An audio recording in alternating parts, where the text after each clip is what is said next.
In the ancient land of Judah, a young boy ascended the throne. His name was Uzziah, and he was only 16 when he became king after the death of his father, Amaziah. The people welcomed him with great joy, placing their hopes and dreams upon his young shoulders. And God, in his mercy, chose to bless him. As long as Uzziah sought the Lord, God made him prosper. He was mentored by Zechariah, a man who had understanding in the visions of God.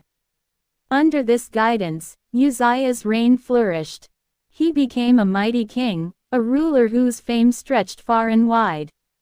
Cities were fortified, towers rose high in Jerusalem. Wells were dug in the desert. His armies were well equipped, and he even invented powerful machines to defend the city. He had farmers in the fertile lands and vinedressers on the hills. Everything he touched seemed to flourish.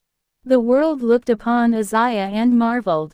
Here was a king blessed by heaven, strong and innovative, deeply respected and feared by surrounding nations. But there was a silent enemy lurking, an enemy more dangerous than any outside army. Pride. Uzziah became strong, too strong, and with strength came arrogance. He began to forget the source of his success. He began to believe he could cross boundaries that God himself had set. One day, in a moment of reckless pride, Uzziah entered the temple of the Lord, not to worship, not to offer a humble prayer, but to do what only the consecrated priests were allowed to do. He took the holy censer in his hand and prepared to burn incense on the altar of God.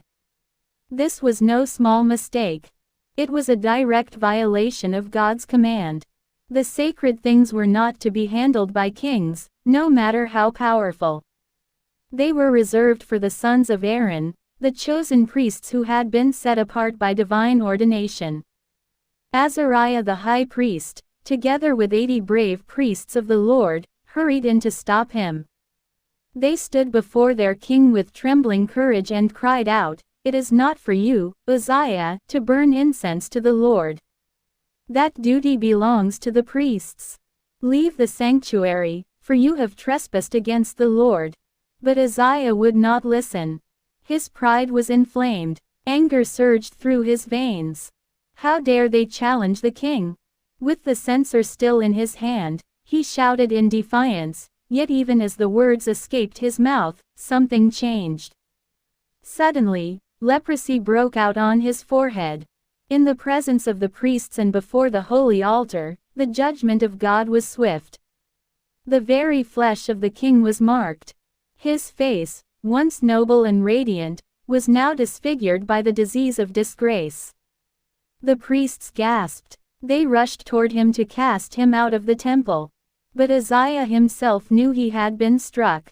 In shame, he hurried to leave the holy place he had defiled.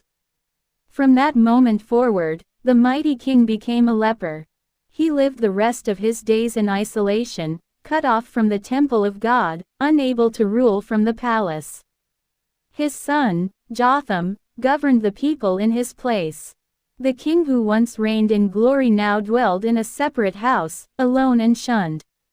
When he died, they did not bury him in the tombs of the kings. No royal honors, no majestic ceremony. Instead, he was laid in a field nearby. And the only thing they said of him was, "He is a leper." What a tragic end for a man who once walked with God.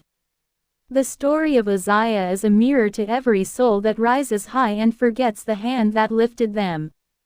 He was not ruined by an enemy's sword. He was not overthrown by rebellion. His downfall came from within, by pride. Let this be a warning to every leader, every gifted person, every soul blessed by God. Pride is a silent poison. It creeps in unnoticed. It whispers lies of self-sufficiency. It dares you to take the glory that belongs only to God. Uzziah's mistake was not ambition. It was entitlement. He believed his success gave him the right to rewrite God's commands. But the altar remains holy. The things of God are sacred. And when we forget our place, we invite judgment. Are you building altars God never told you to build? Are you touching what only priests are meant to touch? Are you stepping into places where obedience should have told you to stop? Learn from Uzziah. Stay humble. Stay obedient. Stay near to God. For it is not the throne that defines a man, but his reverence for the one who gives it. And it is not how you start your journey with God that matters most, but how you finish it.